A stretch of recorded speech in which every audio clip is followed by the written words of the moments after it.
you're helping Lenny Robredo, right? I'm helping Lenny. So anong assessment niyo, sir?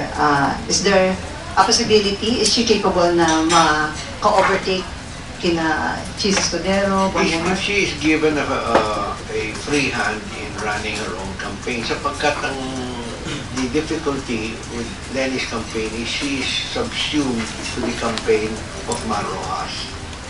Magkaiba ang mensahe nila eh. But she always has to use also Daan Matuwid. Hindi naman yan ang message ni Lenny. So, that's her difficulty. Kaya nahihirapan siya to make off.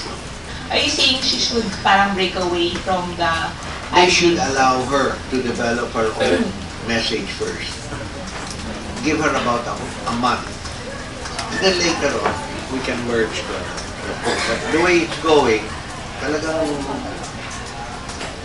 she's covered eh. She's parang may shadow over her personality because she has to play the role of a supporting actor to the Mar Rojas campaign. And we understand the problem also of the Mar Rojas handlers.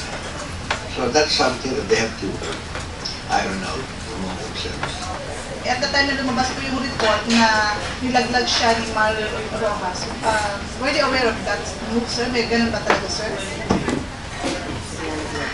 Yung ilalaglag siya, no, I think that's totally wrong. They will not dare do that. They look very bad in the eyes of the public. Pero mo lahat ng mga ang pabor kay Lenny, patatanggal sa column yung Mar Rojas. I don't think she wants that to happen.